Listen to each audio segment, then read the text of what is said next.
শীতকালের সে সন্ধ্যাটা আমি কখনো ভুলব না। লোডশেডিংয়ে পুরো এলাকা অন্ধকার। মোমবাতির আলোয় বাড়ি জ্বলছিল। আমার স্বামী অফিসের কাজে ঢাকা গেছে, শাশুড়িমা তার মেয়ের বাড়ি। রাত ৮টার দিকে শ্বশুরজি আমাকে ডাকলেন, বৌমা, একটু আমার ঘরে এসো, তোমাকে গুরুত্বপূর্ণ কিছু দেখাতে হবে। আমি তার ঘরে গেলাম। তিনি টেবিলে কিছু কাগজপত্র রেখেছিলেন। তিনি একটা চেয়ার দেখিয়ে বসতে বললেন। মোমবাতির কাপা আলোয় তার মুখ দেখা যাচ্ছিল।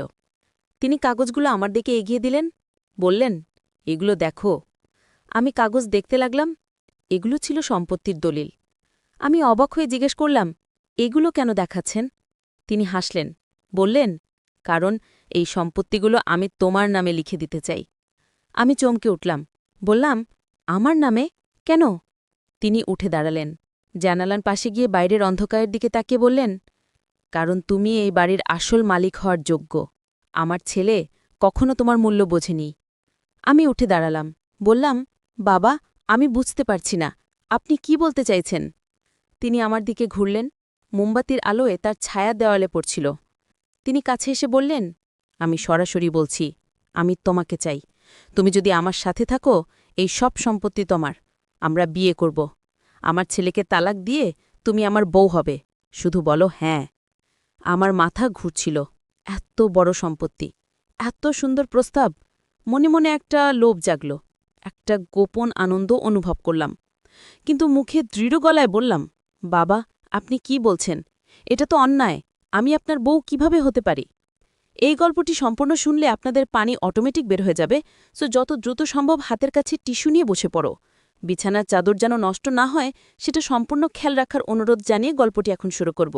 তার আগে সর্বশেষ অনুরোধ, দয়া করে এমন পানি বের করার গল্প নিয়মিত শুনতে আমাদের চ্যানেলটি সকলেই সাবস্ক্রাইব করুন। ধন্যবাদ। হ্যালো বন্ধুরা, আমার নাম প্রিয়াঙ্কা দাস। আমার বয়স ৪০ বছর। আমার স্বামীর নাম রাহুল দাস, বয়স ৪৩ বছর। আমাদের ২ সন্তান, রিয়া আর তন্ময়। রিয়া ১৮ বছর বয়সী, কলেজে পারে। তন্ময় ১০ বছর বয়সী, স্কুলে যায়। আমি যে ঘটনাটা বলতে যাচ্ছি সেটা আমার জীবনের সবচেয়ে রহস্যময় অভিজ্ঞতা। সেই শীতের রাতটা শুরু হয়েছিল খুবই স্বাভাবিকভাবে, কিন্তু শেষ হয়েছিল যেভাবে তা আমি কখনো ভাবিনি। শ্বশুরজি আমার একদম কাছে এসে দাঁড়ালেন। তার চোখে একটা অদ্ভুত আগুন জ্বলছিল। মোমবাতির আলোয় তার মুখ পড়ছিল। তিনি আমার হাত ধরতে গেলেন। আমি সরে গেলাম। বললাম, বাবা প্লিজ, এটা ঠিক না। তিনি হাসলেন, বললেন, তুমি কি মূল্য বোঝো এসব সম্পত্তির? ৩টা বাড়ি, ৫টা দোকান, ১০টা বিঘা জমি, সব তোমার নামে। শুধু একটা শর্ত, তুমি আমার হয়ে যাও। আমার মনের ভেতর একটা লড়াই চলছিল। এত বড় সম্পত্তি, এত টাকা, আমার ২ সন্তানের ভবিষ্যৎ সুরক্ষিত হয়ে যাবে। রিয়ার পড়াশোনা, তন্ময়ের ভবিষ্যৎ, সব কিছু। আমার স্বামী রাহুল তো আমার দিকে তাকায়ও না। সারাদিন অফিসের কাজ নিয়ে ব্যস্ত থাকে, বাড়ি এসে ক্লান্ত হয়ে ঘুমিয়ে পড়ে। আমি যেন তার কাছে একটা রান্নার মেশিন ছাড়া আর কিছু না। কিন্তু এটা তো পাপ, এটা তো অন্যায়। আমি কিভাবে নিজের শ্বশুরকে, না না, এটা কখনো সম্ভব না। শ্বশুরজি আরও কাছে এলেন, তার হাত আমার কাঁধে রাখলেন। ফিসফিস করে বললেন, তুমি এত সুন্দর, এত যোগ্য। আমার ছেলে তোমার মূল্য দিতে পারেনি, কিন্তু আমি পারব। তুমি শুধু হ্যাঁ বলো, আজ রাতেই আমরা শুরু করতে পারি। আমার শরীর কাঁপছিল। মনে মনে একটা বিকৃত আনন্দ অনুভব করছিলাম, কিন্তু বুদ্ধি বলছিল, এটা ভুল, এটা করো না। আমি দ্রুত সরে গিয়ে দরজার দিকে হাঁটলাম। বললাম, বাবা প্লিজ, এটা ঠিক না। তিনি হাসলেন, বললেন, ভাবো প্রিয়াঙ্কা, ভালো করে ভাবো। এই সুযোগ বারবার আসে না। আমি তোমাকে সময় দিচ্ছি। আগামীকাল রাতে আমি আবার তোমাকে ডাকব। ততক্ষণে তুমি সিদ্ধান্ত নিয়ে রেখো। আমি দ্রুত ঘর থেকে বেরিয়ে গেলাম। আমার ঘরে এসে দরজা বন্ধ করে দিলাম।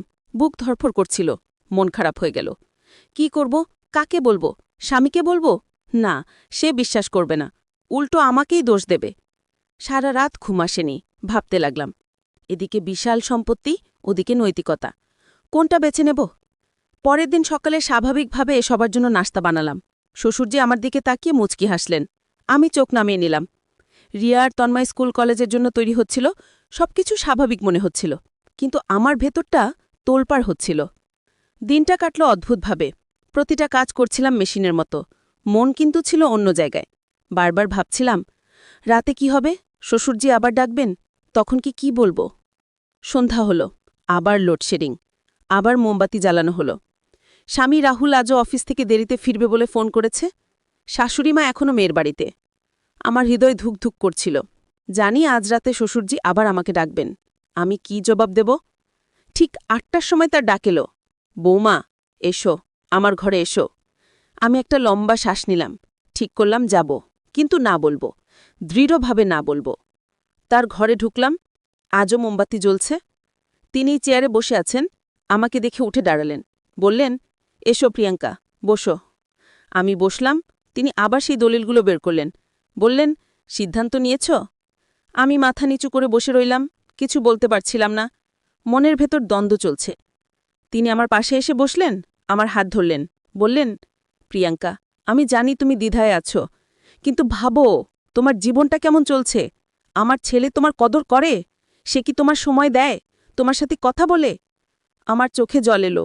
সত্যি তো, রাহুল কখনোই আমার দিকে তাকায় না। আমি যেন তার কাছে একটা আসবাবপত্র মাত্র। তিনি বললেন, কিন্তু আমি তোমাকে রানীর মতো রাখব। তুমি হবে এ বাড়ির মালিক। সবাই তোমার আদেশ মানবে। তোমার সন্তানের জন্য সবকিছু হবে। শুধু একটা কথা বলো, হ্যাঁ। আমার মুখ শুকিয়ে গেল। মনে মনে ভাবছিলাম, হয়তো এটাই আমার ভাগ্য। হয়তো এভাবেই আমার জীবন পল্টে যাবে। রিয়া তন্ময় সুখে থাকবে, আমিও সুখে থাকব। কিন্তু তখনই একটা শব্দ হলো। দরজায় কেউ যেন দাঁড়িয়ে আছে। শ্বশুরজি আর আমি দুইজনেই চমকে উঠলাম। দরজার দিকে তাকিয়ে দেখি রিয়া দাঁড়িয়ে আছে। তার হাতে একটা মোমবাতি। সে আমাদের দিকে তাকিয়ে আছে। তার চোখে কি যেন একটা প্রশ্ন। মা, তুমি এখানে কি করছ? রিয়া জিজ্ঞেস করল। আমি দ্রুত উঠে দাঁড়ালাম। বললাম, কিছু না বাবা, দাদুর সাথে কিছু কথা ছিল। রিয়া সন্দেহের চোখে আমাদের দিকে তাকিয়ে রইল।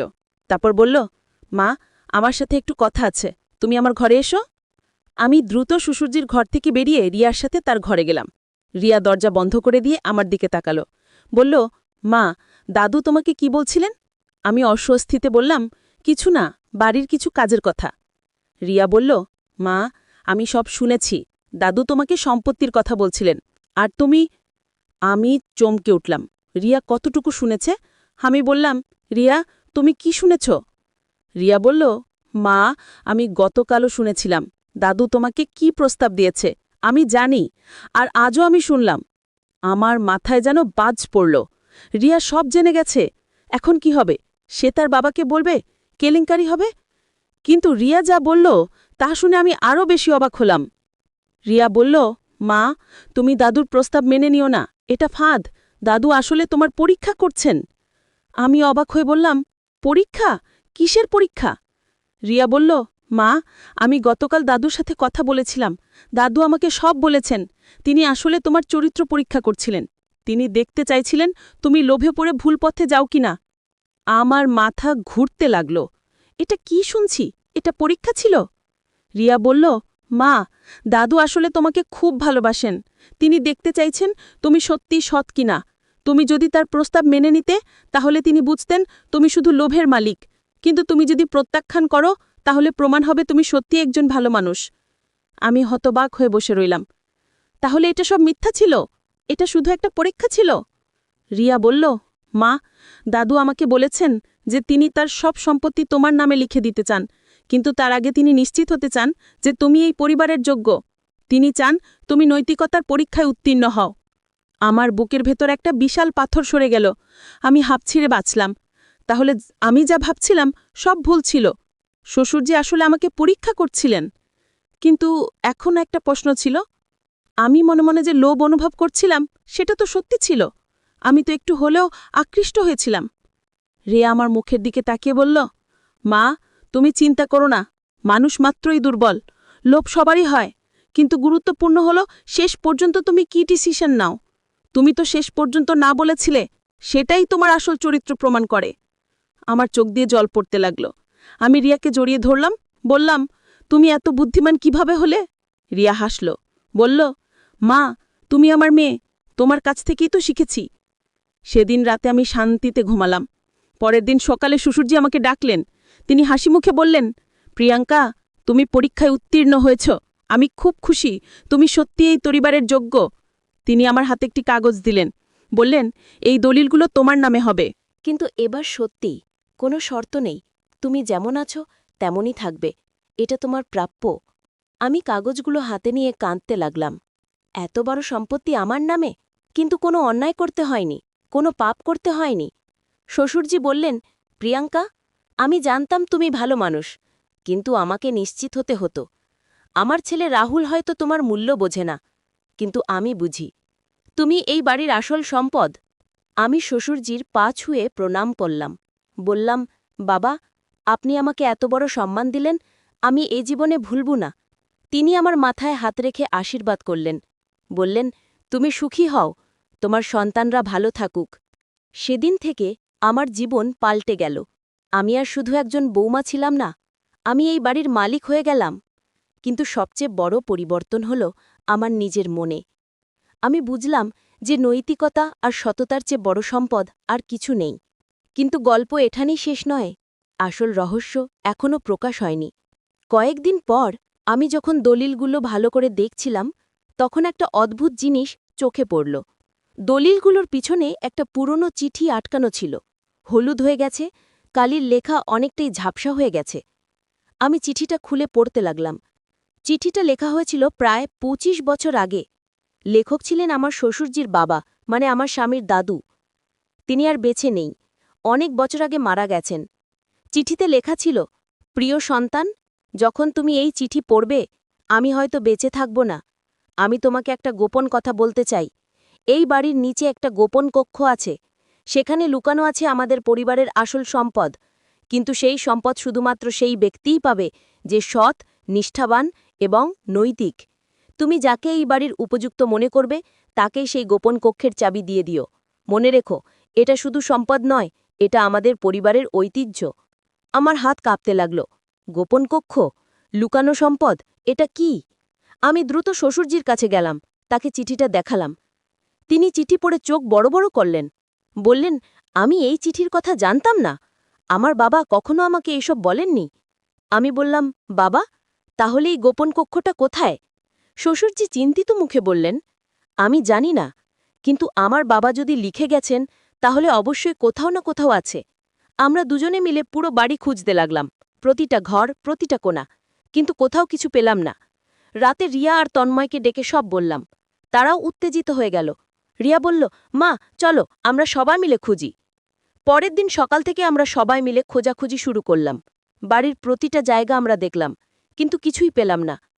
তৃতীয় দিন তন্ময় হঠাৎ চিৎকার করে উঠল, মা, এখানে দেখো! আমরা সবাই দৌড়ে গেলাম।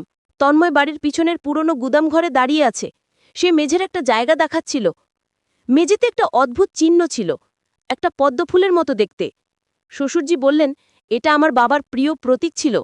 তিনি সব জায়গায় এই চিহ্ন ব্যবহার করতেন। আমরা সবাই মিলে সেই জায়গাটা পরিষ্কার করতে লাগলাম, ধুলো, ময়লা সরাতে লাগলাম। কিছুক্ষণ পর আমরা দেখলাম মেঝেতে একটা লোহার রিং আছে। সেটা ধরে টান দিলে একটা ঢাকনা খুলে গেল। নিচে সিঁড়ি দেখা গেল। আমাদের সবার বুক ধুকধুক করতে লাগল। শ্বশুরজি প্রথমে নামলেন, তারপর আমি, তারপর রিয়া আর তন্ময়। সিঁড়ি দিয়ে নিচে নেমে একটা অন্ধকার কক্ষে পৌঁছালাম। শ্বশুরজি মোবাইলে টর্চ জ্বালালেন। কক্ষটা বেশ বড়, চারদিকে কাঠের বাক্স, পুরনো আসবাবপত্র আর দেওয়ালে অনেক ছবি। আমরা বাক্সগুলো খুলতে লাগলাম। প্রথম বাক্সে পাওয়া গেল পুরনো স্বর্ণলঙ্কার, অনেক অনেক গয়না, হীরের গয়না, সোনা গয়না, মুক্তার মালা। দ্বিতীয় বাক্সে ছিল পুরনো মুদ্রা, রূপার মুদ্রা, সোনার মুদ্রা, অনেক দামি। তৃতীয় বাক্সে পেলাম পুরনো দলিল, জমির দলিল। এই দলিল অনুযায়ী আমাদের পরিবারের আরও প্রচুর সম্পত্তি আছে, যেটার কথা আমরা জানতাম না। শ্বশুরজি অবাক হয়ে বললেন, আমার বাবা এত সম্পদ লুকিয়ে রেখে গেছেন? আমি দেওয়ালের ছবিগুলো দেখছিলাম। সেখানে আমাদের পরিবারের পূর্বপুরুষদের ছবি। তারা সবাই খুব সম্ভ্রান্ত মানুষ ছিলেন, জমিদার ছিলেন। হঠাৎ একটা ছবিতে আমার চোখ আটকে গেল। সেই ছবিতে একজন মহিলা, তাকে দেখতে হুবহু আমার মতো, একই মুখ, একই চোখ। শ্বশুরজি আমার পাশে এসে সেই ছবির দিকে তাকালেন। তিনি অবাক হয়ে বললেন, এ তো আমার ঠাকুমা, আমার বাবার মা। আমি চমকে গেলাম। কি বলছেন বাবা, আমি তার মতো দেখতে? শ্বশুরজি বললেন, হ্যাঁ, একদম হুবহু। আমার বাবা সারা জীবন আমার ঠাকুমার কথা বলতেন। বলতেন তিনি ছিলেন খুব সৎ, নিষ্ঠাবান এবং নৈতিক একজন মহিলা। তিনি এই পরিবারকে অনেক উঁচুতে নিয়ে গিয়েছিলেন। আমার চোখ দিয়ে জল পড়ল। এই জন্যই কি আমাকে এই পরিবারে পাঠানো হয়েছিল? এই জন্যই কি আমি এখানে এসেছিলাম? শ্বশুরজি আমার হাত ধরলেন, বললেন, প্রিয়াঙ্কা, এখন আমি বুঝতে পারছি কেন আমার বাবা লিখে গেছেন যে শুধুমাত্র যোগ্য ব্যক্তি এই সম্পদ পাবে। তুমি আমার ঠাকুমার মতো, তুমি এই পরিবারের আসল উত্তরাধিকারী। রিয়া বলল, মা, এটা তো অবিশ্বাস্য, তুমি প্রপিতামহীর মতো দেখতে। তন্ময় খুশিতে লাফাচ্ছিল, বলল, মা, আমরা তো ধনী হয়ে গেলাম। কিন্তু আমার মন অন্য কথা ভাবছিল। এই সম্পদ আমার কাছে এলো কারণ আমি সততার পথে ছিলাম। আমি লোভে পড়িনি, আমি নৈতিকতা বজায় রেখেছিলাম। আমরা সেই গোপন কক্ষ থেকে বেরিয়ে এলাম। শ্বশুরজি বললেন, প্রিয়াঙ্কা, এই সব সম্পদ তোমার, তুমি যা ইচ্ছা করতে পারো। আমি বললাম, বাবা, এই সম্পদ আমার একার নয়, এটা এই পরিবারের, আমরা সবাই মিলে এটা ভোগ করব। রিয়া, তন্ময়, আপনি, শ্বশুরমামা, রাহুল, সবাই। শ্বশুরজি খুশিতে আমাকে জড়িয়ে ধরলেন, বললেন, তুমি সত্যি আমার ঠাকুমার মতো, তুমি এই পরিবারের গর্ব। সেদিন সন্ধ্যায় যখন রাহুল অফিস থেকে ফিরল, আমরা সবাই মিলে তাকে সব বললাম। সে প্রথমে বিশ্বাস করতে পারল না, কিন্তু যখন আমরা সেই গোপন কক্ষ দেখালাম, সে অবাক হয়ে গেল। রাহুল আমার হাত ধরল, বলল, প্রিয়াঙ্কা, আমি জানি তুমি আমার সাথে ভালো ব্যবহার করনি। আমি সবসময় অফিসের কাজে ব্যস্ত থাকতাম, তোমার দিকে সময় দিতাম না। কিন্তু আজ থেকে আমি পাল্টাবো, আমি তোমার মূল্য দেব। আমি হাসলাম, বললাম, রাহুল, আমি তোমার স্ত্রী, তোমাকে ভালোবাসি, আমরা একসাথে সুখে থাকব। সেই রাতে আমরা সবাই মিলে একসাথে খেলাম। অনেকদিন পর পরিবারের সবাই একসাথে, অনেক হাসি, অনেক আনন্দ। কিন্তু গল্পের আরও একটা অংশ বাকি আছে। পরের দিন সকালে আমি সেই গোপন কক্ষে আবার গেলাম। একটা জিনিস আমার মনে দাগ কেটেছিল। সেই চিঠিতে লেখা ছিল, এই সম্পদ শুধু সম্পদ নয়, এটা আমাদের পরিবারের ঐতিহ্য। আমি কক্ষটা আরও ভালো করে খুঁজতে লাগলাম। দেওয়ালের পেছনে একটা গোপন দরজা পেলাম। সেটা খুলে ভিতরে ঢুকলাম। সেখানে একটা ছোট ঘর, দেওয়ালে একটা বড় ছবি। সেই ছবিতে আমার প্রপিতামহী, আর তার পাশে একটা চিঠি ফ্রেমে বাঁধানো। আমি চিঠিটা পড়তে লাগলাম। এটা প্রপিতামহীর নিজের হাতে লেখা। চিঠিতে লেখা ছিল, যে কেউ এই চিঠি পড়ছ, জেনে রেখো, সম্পদ মানুষকে সুখী করতে পারে না। সুখ আসে সততা থেকে, নৈতিকতা থেকে, পরিবারের ভালোবাসা থেকে। আমি আমার জীবনে অনেক সম্পদ দেখেছি, কিন্তু আমার সবচেয়ে বড় সম্পদ ছিল আমার পরিবার। তুমি যদি এই কক্ষ পর্যন্ত পৌঁছেছ, তাহলে বুঝতে হবে তুমি যোগ্য, তুমি সৎ, তুমি নৈতিক। এই সম্পদ তোমার, কিন্তু মনে রেখো, এই সম্পদ দিয়ে তুমি তোমার পরিবারকে সুখী করবে, গরিবদের সাহায্য করবে, সমাজের উন্নতি করবে। এটাই আমাদের পরিবারের ঐতিহ্য। আমার চোখ দিয়ে টপটপ করে জল পড়তে লাগলো। এই চিঠি পড়ে আমি বুঝলাম এই সম্পদের আসল মূল্য কি। আমি সেই চিঠি নিয়ে বাইরে এলাম, সবাইকে পড়ে শোনালাম। শ্বশুরজি বললেন, হ্যাঁ, এটাই আমার ঠাকুমার শিক্ষা। তিনি সারা জীবন এই কথা বলতেন। সেদিন থেকে আমরা সিদ্ধান্ত নিলাম, এই সম্পদ দিয়ে আমরা শুধু নিজেরা সুখী হব না, অন্যদেরও সাহায্য করব। আমরা গরিব ছাত্রছাত্রীদের জন্য বৃত্তি চালু করলাম, এলাকায় একটা হাসপাতাল তৈরি করলাম, অনাথ শিশুদের জন্য একটা আশ্রয় খুললাম। আর আমি পরিবারের সাথে সুখে থাকতে লাগলাম। রাহুল সত্যিই পাল্টে গেল। সে এখন আমার সাথে সময় কাটায়, আমাকে ভালোবাসে। রিয়া আর তন্ময় ভালো পড়াশোনা করছে, শ্বশুরজি আর শাশুড়িমা সুখে আছেন। এই যে গল্পটা তোমাদের বললাম, এটা শুধু একটা সম্পদের গল্প নয়, এটা সততার গল্প, নৈতিকতার গল্প, পরিবারের গল্প। আমি যদি সেদিন লোভে পড়ে শ্বশুরজির প্রস্তাব মেনে নিতাম, তাহলে হয়তো আমি কিছু সম্পত্তি পেতাম, কিন্তু হারাতাম আমার সম্মান, আমার নৈতিকতা, আমার পরিবার। কিন্তু আমি সৎ পথে থাকলাম, আর সেই জন্যই আমি পেলাম এই বিশাল সম্পদ। শুধু টাকার সম্পদ নয়, ভালোবাসার সম্পদ, সম্মানের সম্পদ। তোমরা যারা এই গল্প শুনছ, তাদের বলবো, জীবনে যতই লোভ আসুক, যতই প্রলোভন আসুক, সততার পথ ছেড়ো না, নৈতিকতা বজায় রেখো, কারণ শেষ পর্যন্ত যেতে সৎ মানুষরাই। আর হ্যাঁ, শুরুতে যে পানি বের হওয়ার কথা বলেছিলাম, সেটা আসলে ছিল চোখের পানি। এই গল্প শুনে যদি তোমাদের চোখ দিয়ে আবেগের জল বের হয়, তাহলেই আমার সার্থকতা। কারণ এই গল্পের আসল উদ্দেশ্য হলো তোমাদের মনের সততা আর নৈতিকতার বীজ বপন করা। তো বন্ধুরা, কেমন লাগলো গল্পটা? আশা করি তোমরা এই গল্প থেকে শিক্ষা নিয়েছ। জীবনে সব সময় সৎ পথে চলবে, লোভে পড়ে ভুল করবে না। আর যারা ভাবছিলে অন্যরকম কিছু শুনবে, তাদের বলি, জীবনের আসল সুখ আসে সততা থেকে, পরিবার থেকে, ভালোবাসা থেকে, অন্য কিছু থেকে নয়। এই গল্পটি যদি ভালো লেগে থাকে, তাহলে আমাদের চ্যানেলটি সাবস্ক্রাইব করতে ভুলো না। আরও এমন শিক্ষণীয় গল্প নিয়মিত শোনার জন্য আমাদের সাথেই থেকো। ধন্যবাদ সবাইকে। ভালো থেকো, সুস্থ থেকো, সৎ থেকো।